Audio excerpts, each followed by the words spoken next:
आणि आत्ताच्या घडीची राजकीय वर्तुळातली सर्वात मोठी आणि महत्त्वाची बातमी येत आहे। अखेर शिंदे गटाचे सगळं भांड फुटलं, कोर्टाचा मोठा दणका होय।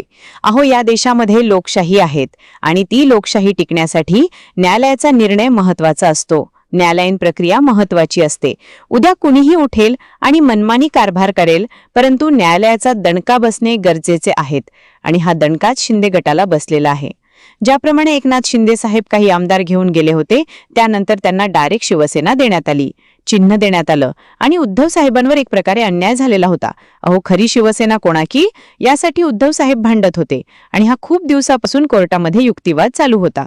अहो, बाळासाहेब ठाकरेंनी खूप मेहनतीने ही शिवसेना तयार केलेली होती।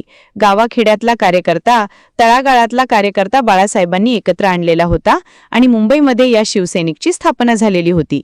शिवसैनिक म्हणजे शेतकऱ्यांचे प्रश्न मांडणारा, शिवसैनिक म्हणजे विद्यार्थ्यांना न्याय देणारा, शिवसैनिक म्हणजे गोरगरीब जनतेच्या पाठीमागे उभे राहणारा, अशा प्रकारे बाळासाहेबांची शिवसेना। मात्र ती शिंदे साहेबांनी 40 आमदार नेले आणि शिवसेना आमचीच आहे असा दावा ठोकला, परंतु कोर्टाने अखेर असा काही निर्णय दिला की यामुळे संपूर्ण शिंदे गटाची झोप उडाली। अहो, या देशात काही नियम आहेत की नाही? उद्या कोणीही उठेल आणि म्हणणार की माझाच पक्ष हे कुठेतरी थांबणे गरजेचे होते आणि त्यासाठी न्यायालयाचा निर्णय महत्त्वाचा होता। आणि आज आणि आत्ताच न्यायालयाने असा काही निर्णय दिला की यापुढे आता कोणीही पक्ष फोडणार नाही। जर कोणी पक्ष फोडला तर डायरेक्ट अपात्रतेची कारवाई होणार। नेमका आता कोर्टाने असा काही निर्णय दिला की ज्यामुळे संपूर्ण शिंदे गटाला दणका बसत आहे। नेमका शिंदे यांचे कोण कोण आमदार अपात्र होत आहे, नेमका शिंदे यांचे कोण कोण फुकट आणि मातोश्रीवर एकच जल्लोष। परंतु इकडे तर मात्र शिंदे गटाची झोप उडाली। शिंदे गटाचे कोण कोण आमदार मंत्री आता राजीनामा देणार आणि पुन्हा ठाकरेंच्या सेनेत येणार, कारण की शिंदे गटाच्या हातून आता चिन्हही गेलेलं आहेत आणि पक्षही गेलेला आहे। आता ठाकरेंकडे परत पुन्हा धनुष्यबाण आला आणि परत पुन्हा आता गावाखेड्यातला कार्यकर्ता मातोश्रीकडे वळाला आणि मातोश्रीवर एकच जल्लोष। परंतु इकडे तर मात्र शिंदे गटाची झोप उडाली। आता शिंदे गटाचे कोणते आमदार अपात्र होणार, ते आमदार नेमकं कोण आहेत, कोणत्या मतदारसंघातले आहेत, कोणत्या जिल्ह्यातले आहेत, कोणत्या तालुक्यातले आहेत, त्याची सगळी यादीच आपल्या हाती लागली आहेत। या सगळ्यांची नावे आपण तुम्हाला लगेच वाचून दाखवणार। फक्त तुम्ही हा पूर्ण शेवटपर्यंत व्हिडिओ बघायचं, तरच तुम्हाला समजेल की कोर्टाने असा कोणता निर्णय दिला ज्यामुळे हे सगळे अपात्र होणार। ते सर्व आपण तुम्हाला या व्हिडिओत शेवटपर्यंत दाखवणार आणि सगळं काही स्पष्ट सांगणार।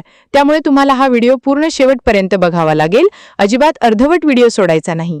आणि या मोठ्या आणि महत्त्वाच्या बातमीसाठी आत्ताच या व्हिडिओला एक लाईक झाला पाहिजे। लगेच दाखला देऊन त्यांनी जे सांगितलं की 2/3 मेजॉरिटी 1/3 मेजॉरिटी, हा एक मुद्दा झाला। आणि 2018च्या जी घटना आहे त्याच्या संदर्भातला जो युक्तिवाद कपिल सिब्बल करतायत, हे दोन मुद्दे जर का विचारात घेतले तर एकनाथ शिंदे आणि त्यांच्या शिंदे गटाच्या अडचणी याच्यामध्ये वाढच होताना आपल्याला दिसते।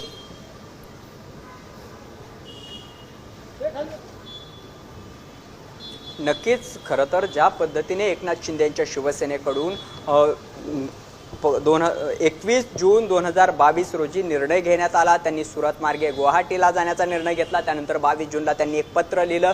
या पत्राच्या माध्यमातून त्यांनी जे काही व्हीप आहे, व्हीप हटवण्याचा निर्णय घेतला। सुनील प्रभू जे व्हीप होते त्यांना हटवण्याचा निर्णय घेतला। त्यानंतर त्याच्या जागी भरत गोगावलेंची नियुक्ती करण्याचा निर्णय घेतला।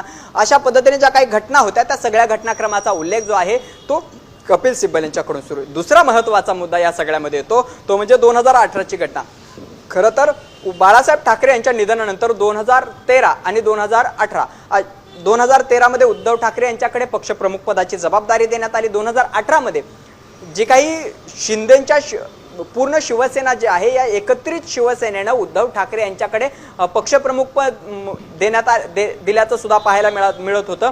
त्यानंतर 2.5 लाख, जवळपास 2.5 लाख जे काही प्राथमिक सदस्य आहेत शिवसेनेचे त्यांच्याकडून सुद्धा उद्धव ठाकरेंना समर्थन देण्यात आलं होतं। त्यावेळेस उपनेते एकनाथ शिंदे यांनी सुद्धा उद्धव ठाकरेंना समर्थन दिलं होतं। संपूर्ण कोर कमिटी आहे त्यांनी सुद्धा उद्धव ठाकरेंच्या प्रस्तावाला संमती दिली होती आणि उद्धव ठाकरेंनीच एकनाथ शिंदे यांना उपनेते म्हणून नियुक्त केलं होतं। त्यानंतर विधिमंडळाचे गटनेते म्हणून नियुक्त केलं होतं। हाच मुद्दा आता महत्त्वाचा ठरतोय। खरं तर एका बाजूला निवडणूक आयोग सातत्यानं सांगतोय की 2018ची जी घटना आहे ती आमच्यापर्यंत नाही, आमच्या रेकॉर्डवर नाही, आमच्याकडे ती सादरच करण्यात आली नाही। मात्र दुसरीकडे तेच निवडणूक आयोग 2018ची घटना लोकशाही विरोधी होती आणि त्यामुळेच आम्ही एकनाथ शिंदेच्या शिवसेनेच्या बाजूने निर्णय घेतला, अशा पद्धतीचा युक्तिवाद करताय. खरं तर कपिल सिब्बल यांनी हाच मुद्दा आता पकडलेला आहे आणि एकदम चिमटीत जसं पकडावं तसं निवडणूक आयोगाला या चिमटीत पकडलेलं आहे. खरं तर 2018ची जी घटना आहे, पक्षाची घटना, ती जर लोकशाही विरोधी होती, त्यातल्या सुधारणा जर लोकशाही विरोधी होत्या, तर एकनाथ शिंदे यांची नियुक्ती बेकायदेशीर होती. एकनाथ शिंदे यांना ज्या पद्धतीने उमेदवारी दिली 2019च्या निवडणुकीमध्ये, ती सुद्धा बेकायदेशीर असू शकते. अशा पद्धतीचा जो युक्तिवाद आहे तो कपिल सिब्बल यांनी या आधीच्या 6 ऑगस्टच्या सुनावणीवेळी केला होता आणि त्यानंतर अशा पद्धतीनं न्यायमूर्ती बागची यांनी एक अत्यंत महत्त्वाचं स्टेटमेंट केलं होतं. त्यांनी तर डॉक्टर बाबासाहेब आंबेडकर 1950 मध्ये त्यांनी जे वक्तव्य केलं होतं त्या वक्तव्याचा संदर्भ देत कोट करत एक पुढं टिप्पणी केली होती, ती म्हणजे घटना कितीही चांगली असेल तर ते राबवणारे लोक वाईट असतील तर ती घटना वाईट ठरू शकते. अशा पद्धतीचा अत्यंत महत्त्वाचा असा युक्तिवाद, महत्त्वाची टिप्पणी न्यायमूर्ती बागची यांनी केली होती. सरन्यायाधीशांनी सुद्धा या सगळ्या संदर्भात टिप्पणी केली होती आणि या सगळ्या गोष्टींचा विचार केला तर 2018ची घटना असेल, त्यानंतर विधिमंडळ पक्षातील फूट असेल, राजकीय पक्षावर केलेला दावा असेल, हे सगळे मुद्दे एकमेकाशी इंटरलिंक जरी असले तरी सुद्धा राजकीय पक्ष सर्वश्रेष्ठ कसा, याच भोवती आता कपिल सिब्बल यांचा जोरदार असा युक्तिवाद सुरू आहे. आणि कपिल सिब्बल यांच्या या युक्तिवादामध्ये सातत्यानं निवडणूक आयोग असेल, एकनाथ शिंदेची शिवसेना असेल, एकनाथ शिंदेच्या शिवसेनेनं स्थापन केलेलं सरकार असेल, मिळवलेलं बहुमत असेल, या सगळ्यावरती त्यांच्याकडून आक्षेप घेण्यात येतोय. हे सगळंच कसं बेकायदेशीर होतं, या सगळ्या संदर्भात त्यांच्याकडून युक्तिवाद सुरू असल्याचं आपल्याला पाहायला मिळतं. अत्यंत भावनिक आणि घटनात्मक दृष्ट्या अत्यंत महत्त्वाचा असा युक्तिवाद कपिल सिब्बल यांच्याकडून करण्यात आलेला आहे आणि त्यामुळेच आता कपिल सिब्बल यांनी काल भावनिकरित्या जो युक्तिवाद केला, आज त्याच युक्तिवादाला त्यांच्याकडून कागदपत्रांच्या माध्यमातून जो काही आधार दिला जाणार आहे, कागदपत्रांच्या माध्यमातून सगळे सबळ पुरावे मांडले जातील आणि कोर्टाला आपल्या बाजूने कोर्टाचा निर्णय कशा पद्धतीने वळला जाईल, या सगळ्या संदर्भात कपिल सिब्बल हे अत्यंत जोरदारपणे, अत्यंत जोरकसपणे ठाकरेंच्या शिवसेनेची खिंड लढवताना पाहायला मिळतील. भरत, आपण पाहतोय आज सकाळी संजय राऊतांनी देखील एक ट्विट केलंय, तुमचा कार्यक्रम कायदेशीर मार्गानेच आटोपतो असं त्यांनी म्हटलंय. त्यामुळे देखील आजच्या सुनावणीकडे सगळ्यांचं लक्ष लागलंय. अहो, या देशामध्ये लोकशाही आहेत आणि ती लोकशाही टिकण्यासाठी न्यायालयाचा निर्णय महत्त्वाचा असतो. न्यायालयीन प्रक्रिया महत्त्वाची असते. उद्या कुणीही उठेल आणि मनमानी कारभार करेल, परंतु न्यायालयाचा दणका बसणे गरजेचे आहेत आणि हा दणकाच शिंदे गटाला बसलेला आहे.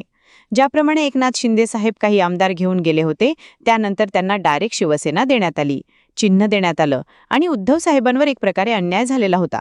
अहो, खरी शिवसेना कोणाकी, यासाठी उद्धव साहेब भांडत होते आणि हा खूप दिवसापासून कोर्टामध्ये युक्तिवाद चालू होता. अहो, बाळासाहेब ठाकरेंनी